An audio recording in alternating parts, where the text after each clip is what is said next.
ਵਿਦਿਆਰਥੀਓ, ਦੰਤ ਕਥਾਵਾਂ ਪੰਜਾਬੀ ਲੋਕ ਸਾਹਿਤ ਦਾ ਬਹੁਤ ਹੀ ਮਹੱਤਵਪੂਰਨ ਹਿੱਸਾ ਨੇ ਅਤੇ ਜਿਹੜੀ ਤੁਹਾਡੀ ਲਾਜ਼ਮੀ ਪੰਜਾਬੀ ਦੀ ਪਾਠ ਪੁਸਤਕ ਹੈ 11ਵੀਂ ਸ਼੍ਰੇਣੀ ਦੀ, ਉਹਦੇ ਵਿੱਚ ਪੂਰਨ ਭਗਤ, ਰਾਜਾ ਰਸਾਲੂ ਅਤੇ ਦੁੱਲਾ ਭੱਟੀ ਦੰਤ ਕਥਾਵਾਂ ਜਿਹੜੀਆਂ ਉਹ ਸ਼ਾਮਲ ਕੀਤੀਆਂ ਗਈਆਂ ਨੇ। ਦੰਤ ਕਥਾ ਹੈ ਕਿ ਇਹ ਤੱਥ ਦਾ ਅਤੇ ਮਿੱਥ ਦਾ ਸੁਮੇਲ ਹੈ। ਭਾਵ ਦੰਦ ਕਥਾ ਇਤਿਹਾਸ ਅਤੇ ਗਲਪ ਤੋਂ ਬਣਦੀ ਹੈ। ਕੋਈ ਵੀ ਕਥਾ ਜਾਂ ਕਹਾਣੀ ਜਿਹਦਾ ਇਤਿਹਾਸਕ ਤੌਰ 'ਤੇ ਸਾਨੂੰ ਹਵਾਲਾ ਮਿਲਦਾ, ਜਦੋਂ ਉਹਦੇ ਵਿੱਚ ਸਮੇਂ ਦੇ ਵਹਾਅ ਦੇ ਨਾਲ ਲੋਕ ਕੁਝ ਕੁ ਤਬਦੀਲੀਆਂ ਕਰ ਲੈਂਦੇ ਨੇ, ਉਹਦੇ ਵਿੱਚ ਥੋੜ੍ਹੀ ਜਿਹੀ ਗਲਪ ਦੀ ਚਾਸ਼ਨੀ ਰਲਾ ਲੈਂਦੇ ਨੇ, ਉਹਨੂੰ ਹੋਰ ਰੋਚਕ ਬਣਾ ਲੈਂਦੇ ਨੇ। ਅਸਲ ਦੇ ਵਿੱਚ ਉਹ ਹੋਈ ਹੁੰਦੀ ਹੈ ਅਤੇ ਉਹਦੇ ਵਿੱਚ ਥੋੜ੍ਹਾ ਬਹੁਤ ਕਲਪਨਾ ਦਾ ਅੰਸ਼ ਜਿਹੜਾ ਉਹਨੂੰ ਰਲਾ ਲੈਂਦੇ ਨੇ, ਉਹਨੂੰ ਹੋਰ ਸੁਆਦਲਾ ਬਣਾ ਲੈਂਦੇ ਨੇ, ਦਿਲਚਸਪ ਬਣਾ ਲੈਂਦੇ ਨੇ, ਤਾਂ ਉਹ ਫਿਰ ਦੰਤ ਕਥਾ ਬਣ ਜਾਂਦੀ ਹੈ ਅਤੇ ਪੀੜ੍ਹੀ ਦਰ ਪੀੜ੍ਹੀ ਅੱਗੇ ਤੁਰਦੀ ਰਹਿੰਦੀ ਹੈ। ਸੋ ਇਹ ਇਤਿਹਾਸ ਦਾ ਅਤੇ ਗਲਪ ਦਾ ਮੇਲ ਹੈ। ਭਾਵ ਤੱਥ, ਫੈਕਟਸ, ਤੱਥ ਵੀ ਇਹਦੇ ਵਿੱਚ ਅਤੇ ਮਿੱਥ ਵੀ ਇਹਦੇ ਵਿੱਚ। ਅਤੇ ਆਓ ਆਪਾਂ ਜਿਹੜੀਆਂ ਤੁਹਾਡੀਆਂ ਕਲਾਸ ਦੇ ਵਿੱਚ, ਤੁਹਾਡੀ ਜਿਹੜੀ ਪੁਸਤਕ ਦੇ ਵਿੱਚ ਦੰਤ ਕਥਾਵਾਂ ਨੇ, ਉਹਨਾਂ ਦਾ ਜ਼ਿਕਰ ਕਰੀਏ। ਵਿਦਿਆਰਥੀਓ, ਆਓ ਪਹਿਲਾਂ ਅਸੀਂ ਤੁਹਾਡੀ ਪਾਠ ਪੁਸਤਕ ਵਿੱਚ ਦਰਜ ਪੂਰਨ ਭਗਤ ਦੀ ਜਿਹੜੀ ਕਥਾ ਉਹਦੇ ਬਾਰੇ ਗੱਲ ਕਰੀਏ। ਪੂਰਨ ਭਗਤ ਦੀ ਕਥਾ ਸਾਡੀ ਲਾਜ਼ਮੀ ਪੰਜਾਬੀ ਦੀ ਪਾਠ ਪੁਸਤਕ ਵਿੱਚ ਦਰਜ ਹੈ। ਇਹ ਇੱਕ ਉੱਤਮ ਦੰਤ ਕਥਾ ਹੈ। ਇਸ ਵਿੱਚ ਪੂਰਨ ਭਗਤ ਦੇ ਤਿਆਗਮਈ ਜੀਵਨ ਦਾ ਜ਼ਿਕਰ ਕੀਤਾ ਗਿਆ ਹੈ। ਇਸ ਕਥਾ ਦੇ ਮੁੱਖ ਪਾਤਰ ਪੂਰਨ ਭਗਤ ਅਤੇ ਉਸ ਦੇ ਨਾਲ ਸਿਆਲਕੋਟ ਦਾ ਰਾਜਾ ਸਲਵਾਨ, ਪੂਰਨ ਦੀ ਮਾਂ ਇੱਛਰਾਂ, ਮਤਰੇਈ ਮਾਂ ਲੂਣਾ, ਪੂਰਨ ਦੀ ਪ੍ਰੇਮਿਕਾ ਸੁੰਦਰਾ ਅਤੇ ਗੁਰੂ ਗੋਰਖਨਾਥ ਦਾ ਜ਼ਿਕਰ ਹੈ। ਆਓ ਇਸ ਕਥਾ 'ਤੇ ਚਰਚਾ ਕਰਦੇ ਹਾਂ। ਕਥਾ ਵਿੱਚ ਜ਼ਿਕਰ ਆਉਂਦਾ ਹੈ ਕਿ ਸਿਆਲਕੋਟ ਦਾ ਰਾਜਾ ਸੀ ਸਲਵਾਨ, ਉਸ ਦੀਆਂ ਦੋ ਰਾਣੀਆਂ ਸੀ, ਇੱਕ ਇੱਛਰਾਂ ਅਤੇ ਦੂਸਰੀ ਲੂਣਾ। ਇੱਛਰਾਂ ਦੀ ਕੁੱਖੋਂ ਪੂਰਨ ਦਾ ਜਨਮ ਹੋਇਆ ਸੀ ਅਤੇ ਜੋਤਸ਼ੀਆਂ ਦੇ ਕਹਿਣ ਕਰਕੇ 12 ਸਾਲ ਰਾਜੇ ਨੇ ਉਸ ਦੇ ਮੱਥੇ ਨਾ ਲੱਗਣ ਦਾ ਫੈਸਲਾ ਕੀਤਾ ਸੀ। ਪੂਰਨ ਨੂੰ 12 ਸਾਲ ਭੋਰੇ ਵਿੱਚ ਰੱਖਿਆ ਗਿਆ।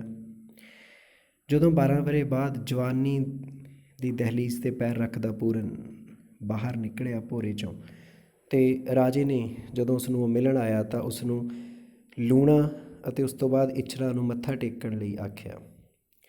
ਜਦੋਂ ਪੂਰਨ ਲੂਣਾ ਨੂੰ ਮੱਥਾ ਟੇਕਣ ਗਿਆ ਤਾਂ ਉਹ ਜਵਾਨ ਕੁੜੀ, ਜੋ ਇੱਕ ਬਜ਼ੁਰਗ ਨਾਲ, ਸਿਆਲਕੋਟ ਦੇ ਰਾਜੇ ਸਲਵਾਨ ਨਾਲ ਵਿਆਹੀ ਸੀ, ਜੋ ਕਿ ਪੂਰਨ ਦੀ ਮਤਰੇਈ ਮਾਂ ਸੀ, ਉਹ ਪੂਰਨ ਦੇ ਉੱਤੇ ਮੋਹਿਤ ਹੋ ਜਾਂਦੀ ਹੈ। ਪਰ ਪੂਰਨ ਇੱਕ ਸਦਾਚਾਰਕ ਵਿਅਕਤੀ ਹੈ, ਉਹ ਨੈਤਿਕ ਕਦਰਾਂ ਕੀਮਤਾਂ ਦੇ ਵਿੱਚ ਰਹਿੰਦਾ ਹੈ ਅਤੇ ਉਹ ਆਪਣੀ ਮਤਰੇਈ ਮਾਂ ਦੇ ਨਾਲ ਵਿਆਹ ਕਰਨ ਦੀ ਜਿਹੜੀ ਉਹਨੂੰ ਕੋਸ਼ਿਸ਼ ਕਰਦੀ ਹੈ, ਉਹਨੂੰ ਸਮਝਾਉਂਦੀ ਹੈ ਜਾਂ ਖਿੱਚਦੀ ਹੈ ਕਿ ਤੂੰ ਮੇਰੇ ਨਾਲ ਵਿਆਹ ਕਰਾ ਲਾ, ਉਹ ਇਨਕਾਰ ਕਰ ਦਿੰਦਾ ਅਤੇ ਉੱਥੋਂ ਬਾਹਰ ਚਲ ਜਾਂਦਾ। ਲੂਣਾ ਨੂੰ ਬੇਇੱਜ਼ਤੀ ਮਹਿਸੂਸ ਹੁੰਦੀ ਹੈ।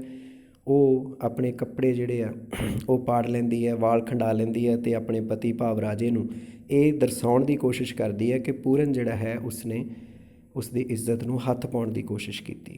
ਗੁੱਸੇ ਵਿੱਚ ਅੰਨ੍ਹਾ ਹੋਇਆ ਪਿਤਾ, ਜਿਹੜਾ ਕਿ ਰਾਜਾ ਵੀ ਹੈ ਸਿਆਲਕੋਟ ਦਾ ਸਲਵਾਨ, ਉਹ ਜਲਾਦਾਂ ਨੂੰ ਕਹਿੰਦਾ ਕਿ ਪੂਰਨ ਦੇ ਹੱਥ ਪੈਰ ਬੰਨ੍ਹ ਕੇ ਇਸ ਨੂੰ ਖੂਹ ਵਿੱਚ ਸੁੱਟ ਦਿਓ। ਇੱਛਰਾਂ ਧਾਹਾਂ ਮਾਰਦੀ ਹੈ ਪਰ ਉਸ ਦੀ ਕੋਈ ਨਹੀਂ ਸੁਣਦਾ। ਆਖਿਰ ਜਲਾਦ ਹੁਕਮ ਹਾਸਲ ਕਰਕੇ ਪੂਰਨ ਨੂੰ ਨਾਲ ਲੈ ਕੇ ਚਲੇ ਜਾਂਦੇ ਨੇ, ਪਰ ਉਸ ਜਵਾਨ ਪੂਰਨ ਦੇ ਉੱਤੇ ਤਰਸ ਖਾ ਕੇ ਉਸ ਨੂੰ ਜਾਨੋਂ ਮਾਰਨ ਦੀ ਥਾਂ ਰਾਜੇ ਦਾ ਹੁਕਮ ਨਹੀਂ ਮੰਨਦੇ, ਜਾਨੋਂ ਨਹੀਂ ਮਾਰਦੇ, ਪਰ ਹੱਥ ਪੈਰ ਕੱਟ ਕੇ ਇੱਕ ਅੰਨ੍ਹੇ ਖੂਹ ਦੇ ਵਿੱਚ ਉਸ ਨੂੰ ਸੁੱਟ ਦਿੰਦੇ ਨੇ।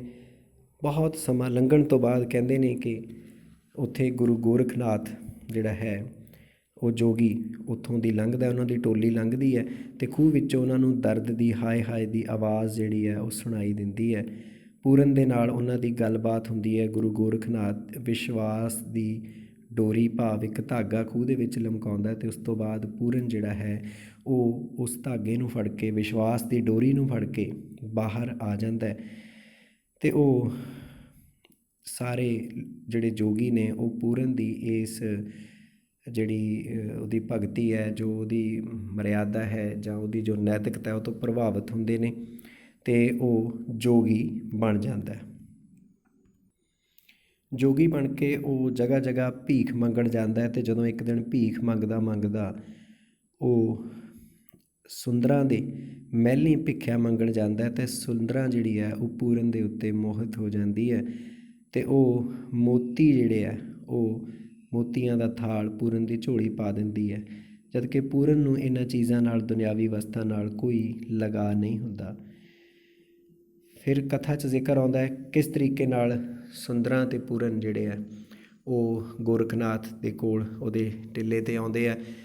ਗੋਰਖਨਾਥ ਪੂਰਨ ਨੂੰ ਸੰਨਿਆਸ ਤਿਆਗ ਕੇ ਗ੍ਰਹਿਸਥ ਹਾਸਲ ਕਰਨ ਦੇ ਲਈ ਅਤੇ ਸੁੰਦਰਾਂ ਦੇ ਨਾਲ ਰਹਿਣ ਦੇ ਲਈ ਭੇਜ ਦਿੰਦਾ। ਤੁਸੀਂ ਸਕਰੀਨ 'ਤੇ ਜਿਹੜਾ ਪੂਰਨ ਦਾ ਖੂਹ ਉਹ ਦੇਖ ਰਹੇ ਹੋ। ਉਸ ਤੋਂ ਬਾਅਦ ਉਹ ਦੋਨੇ ਜਦੋਂ ਮਹਿਲਾਂ ਦੇ ਵਿੱਚ ਰਹਿਣਾ ਸ਼ੁਰੂ ਕਰ ਦਿੰਦੇ ਨੇ ਤਾਂ ਪੂਰਨ ਦੀ ਜਿਹੜੀ ਫਕੀਰਾਂ ਵਰਗੀ ਤਬੀਅਤ ਹੈ ਉਹ ਮਹਿਲ ਦੇ ਵਿੱਚ ਸੰਤੁਸ਼ਟ ਨਹੀਂ ਹੁੰਦੀ ਅਤੇ ਉਹ ਸੁੰਦਰਾਂ ਨੂੰ ਆਖ ਦਿੰਦਾ ਹੈ ਕਿ ਮੈਨੂੰ ਇਹ ਦੁਨੀਆਦਾਰੀਆਂ ਚੰਗੀਆਂ ਨਹੀਂ ਲੱਗਦੀਆਂ ਅਤੇ ਫਿਰ ਉਹ ਗੁਰੂ ਗੋਰਖਨਾਥ ਦੇ ਕੋਲ ਜਾਣ ਦੀ ਗੱਲ ਕਰਦਾ ਅਤੇ ਹੁਣ ਸੁੰਦਰਾਂ ਨੂੰ ਵੀ ਕੋਈ ਉਹਦੇ 'ਤੇ ਗਿਲਾ ਜਿਹੜਾ ਹੈ ਉਹ ਨਹੀਂ ਹੁੰਦਾ। ਲੰਮਾ ਸਮਾਂ ਬੀਤ ਜਾਣ 'ਤੇ ਇੱਕ ਵਾਰੀ ਪੂਰਨ ਰੂਪ ਵਿੱਚ ਜੋਗੀ ਬਣਿਆ ਹੋਇਆ ਪੂਰਨ ਸਿਆਲਕੋਟ ਵਿੱਚ ਜਾਂਦਾ ਹੈ। ਕਾਫੀ ਉਹਦੀ ਪ੍ਰਸਿੱਧੀ ਫੈਲੀ ਹੁੰਦੀ ਹੈ। ਪੂਰਨ ਦੇ ਜਾਣ ਨਾਲ ਕਹਿੰਦੇ ਨੇ ਕਿ ਰਾਜੇ ਸਲਵਾਨ ਦਾ ਸੁੱਕਾ ਬਾਗ ਜਿਹੜਾ ਹੈ ਜਿੱਥੇ ਉਹ ਠਹਿਰਦਾ ਹੈ ਉਹ ਹਰਾ ਹੋ ਜਾਂਦਾ ਹੈ। ਰਾਣੀ ਇੱਛਰਾਂ ਜਿਹੜੀ ਆਪਦੇ ਪੁੱਤ ਦੇ ਵਿਯੋਗ ਵਿੱਚ ਰੋ ਰੋ ਕੇ ਅੰਨ੍ਹੀ ਹੋ ਗਈ ਹੁੰਦੀ, ਉਹਦੀ ਅੱਖਾਂ ਦੀ ਰੌਸ਼ਨੀ ਵਾਪਸ ਆ ਜਾਂਦੀ ਹੈ। ਉੱਧਰ ਸਲਵਾਨ ਔਰ ਲੂਣਾ ਦੇ ਘਰ ਕੋਈ ਔਲਾਦ ਪੈਦਾ ਨਹੀਂ ਹੁੰਦੀ। ਜਦੋਂ ਉਹ ਪੂਰਨ ਦੇ ਕੋਲ ਆਉਂਦੇ ਨੇ ਅਤੇ ਪੂਰਨ ਇੱਕ ਸਵਾਲ ਕਰਦਾ ਹੈ ਜਿਸ ਸਵਾਲ ਨੇ ਹਿਲਾ ਕੇ ਰੱਖ ਦਿੱਤਾ ਸਲਵਾਨ ਨੂੰ ਔਰ ਲੂਣਾ ਨੂੰ ਕਿ ਪੁੱਤਰ ਹੋਇਆ ਨਹੀਂ ਕਿ ਜਾਂ ਫਿਰ ਸਾਂਭਿਆ ਨਹੀਂ। ਸਾਰੀ ਅਸਲੀਅਤ ਹੌਲੀ ਹੌਲੀ ਕਥਾ 'ਚ ਜ਼ਿਕਰ ਹੈ ਕਿ ਸਾਹਮਣੇ ਆ ਜਾਂਦੀ ਹੈ। ਪੂਰਨ ਲੂਣਾ ਨੂੰ ਆਸ਼ੀਰਵਾਦ ਦਿੰਦਾ, ਚੌਲਾਂ ਦਾ ਇੱਕ ਦਾਣਾ ਉਹਨੂੰ ਖਾਣ ਨੂੰ ਦਿੰਦਾ ਅਤੇ ਕਹਿੰਦਾ ਹੈ ਕਿ ਤੁਹਾਡੇ ਘਰ ਇੱਕ ਮਹਾਬਲੀ ਪੁੱਤਰ ਪੈਦਾ ਹੋਵੇਗਾ। ਪੂਰਨ ਭਗਤ ਦੇ ਇਸ ਵਰ ਸਦਕਾ ਲੂਣਾ ਦੀ ਕੁੱਖੋਂ ਇੱਕ ਪੁੱਤਰ ਜਨਮ ਲੈਂਦਾ ਜਿਹੜਾ ਕਿ ਬਾਅਦ ਵਿੱਚ ਰਾਜਾ ਰਸਾਲੂ, ਲੋਕ ਨਾਇਕ ਰਾਜਾ ਰਸਾਲੂ ਦੇ ਨਾਂ ਨਾਲ ਮਸ਼ਹੂਰ ਹੁੰਦਾ। ਇਸ ਮੁਲਾਕਾਤ ਦੌਰਾਨ ਪੂਰਨ ਭਗਤ ਅਤੇ ਰਾਜਾ ਸਲਵਾਨ ਨੂੰ ਉਹ ਪੂਰਨ ਆਪਣੇ ਬਾਰੇ ਦੱਸ ਦਿੰਦਾ। ਇਹ ਜਾਣ ਕੇ ਰਾਜਾ ਸਲਵਾਨ ਨੇ ਪੂਰਨ ਨੂੰ ਆਪਣਾ ਰਾਜ ਸੰਭਾਲਣ ਲਈ ਕਿਹਾ। ਕਥਾ ਦੇ ਵਿੱਚ ਜ਼ਿਕਰ ਆਉਂਦਾ ਪਰ ਪੂਰਨ ਲਈ ਇਹਨਾਂ ਚੀਜ਼ਾਂ ਦਾ ਕੋਈ ਮਤਲਬ ਨਹੀਂ ਰਹਿ ਜਾਂਦਾ। ਉਹ ਪੂਰਨ ਰੂਪ ਵਿੱਚ ਤਿਆਗੀ ਬਿਰਤੀ ਦਾ ਮਾਲਕ ਹੈ ਅਤੇ ਮਾਇਆ ਦੇ ਇਹਨਾਂ ਬੰਧਨਾਂ ਦੇ ਨਾਲ ਉਹਨੂੰ ਕੋਈ ਫਰਕ ਨਹੀਂ ਪੈਂਦਾ। ਕੁਝ ਦਿਨ ਉੱਥੇ ਰਹਿ ਕੇ ਪੂਰਨ ਇਹ ਕਹਿੰਦਾ ਚਲਿਆ ਜਾਂਦਾ ਹੈ, ਜੋਗੀ ਚੱਲਦੇ ਭਲੇ, ਜੋਗੀ ਚੱਲਦੇ ਭਲੇ, ਨਗਰੀ ਵਸਦੀ ਭਲੀ। ਸੋ ਸਮੁੱਚੇ ਰੂਪ ਵਿੱਚ ਅਸੀਂ ਆਖ ਸਕਦੇ ਹਾਂ ਕਿ ਲਾਜ਼ਮੀ ਪੰਜਾਬੀ ਦੀ ਪਾਠ ਪੁਸਤਕ ਵਿੱਚ ਦਰਜ ਦੰਤ ਕਥਾ ਪੂਰਨ ਭਗਤ ਇੱਕ ਤਿਆਗਵਾਦੀ ਅਤੇ ਉੱਚ ਕਦਰਾਂ ਕੀਮਤਾਂ ਵਾਲੇ ਲੋਕ ਨਾਇਕ ਪੂਰਨ ਦੀ ਜ਼ਿੰਦਗੀ ਨੂੰ ਬਿਆਨ ਕਰਦੀ ਹੈ ਅਤੇ ਉਹ ਸਾਨੂੰ ਸਦਾਚਾਰਕ ਅਤੇ ਨੈਤਿਕ ਕਦਰਾਂ ਕੀਮਤਾਂ ਧਾਰਨ ਕਰਨ ਦਾ ਸੁਨੇਹਾ ਦਿੰਦਾ ਹੈ। ਸਮੁੱਚੇ ਰੂਪ ਵਿੱਚ ਇਹ ਇੱਕ ਉੱਤਮ ਲੋਕ ਕਥਾ ਹੈ।